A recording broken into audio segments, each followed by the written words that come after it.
Sa iba pang balita, may pananagutan daw ang Philippine Reclamation Authority sa kabi-kabilang reklamasyon sa iba't ibang bahagi ng bansa.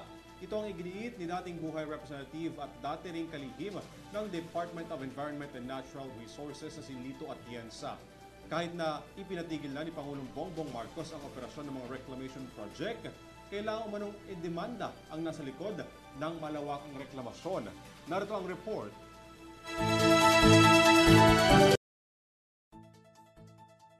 Dapat daw panagutin ang nasa likod ng mga reclamation project sa Manila Bay kung si dating Manila Mayor at dating Buhay Party List Representative Lito Atienza ang tatanungin. Ayon sa dating mambabatas, hindi lang daw kasi nakakasira ang reclamation sa hanap buhay ng mga mangingisda, kundi malaki rin ang epekto nito sa ating kalikasan. Gayun din ang epekto nito sa magandang tanawin sa Manila Bay. Demanda ang lahat ng kasangkot sa approval ng mga permisong yan. It is not enough to prevent it. We have to put a stop, totally stop, the issuance of reclamation permits all over the islands. Hindi lamang sa Manila Bay. Mapupuno ng lupa ang buong kapuluan kapag walang nakulong. Isiniwalat din ng dating kalihim ng Environment and Natural Resources na hindi raw dumaan sa lokal na pamahalaan ng Maynila ang mga proyektong may kinalaman sa reklamasyon, bagay na nababalot umano ng korupsyon at kawalang kakayanan na manindigan sa kung ano ang ikabubuti ng kalikasan. May pananagutan din daw dito ang Philippine Reclamation Authority sa pagpayag na matuloy ang kabi-kabilang reklamasyon sa bansa. Ako mismo ang nagagalit. Why are they proceeding without the mayor's permission? Hindi tumataan sa mayor. Point an accusing finger on the Philippine Reclamation Authority. Sila ang dapat managot dyan. At pananagutan nila yan sapagkat yan ay yaman ng bawat Pilipino. Ay naman sa Makabayan Block, kung may paglabag daw sa kalikasan ng nasa likod ng reclamation, marapat daw na sila ay panagutin. Malaki din daw ang epekto nito sa pangingisda at sa kapaligiran.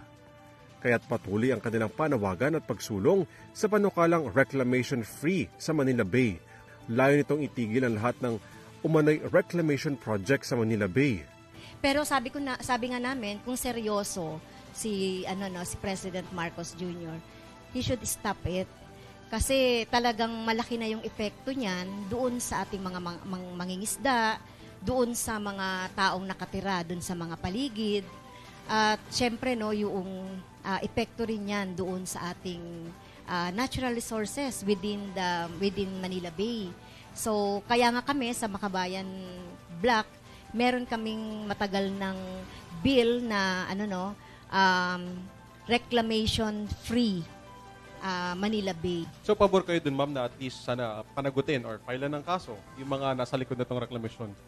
Yes, oo. Hindi lang pala sa Metro Manila affected. Ang daming mga probinsya, Bulacan, Cavite, at iba pa. Pabor kami doon na panagutin itong mga kung mapapatunayan talaga na nakalabag noong mga environment problem o nag-cause ng environment problem sa paligid ng Manila Bay. Kamakailan lang ay ipinatigil na ni Pangulong Ferdinand Marcos Jr. ang mga reklamasyon sa Manila Bay. Ayon kasi sa Pangulo, marami umano silang nakikitang problema sa reklamasyon, kabilang na riyan ang pagbaha, bagay na dapat daw ayusin ng may panukala sa proyekto. Pero sa panig ng Pambansang Lakas ng Pamalakayan ng Pilipinas o Pamalakaya, dapat daw magkaroon ng isang kautusan ng Pangulo upang tuluyan ng matigil ang reclamation project.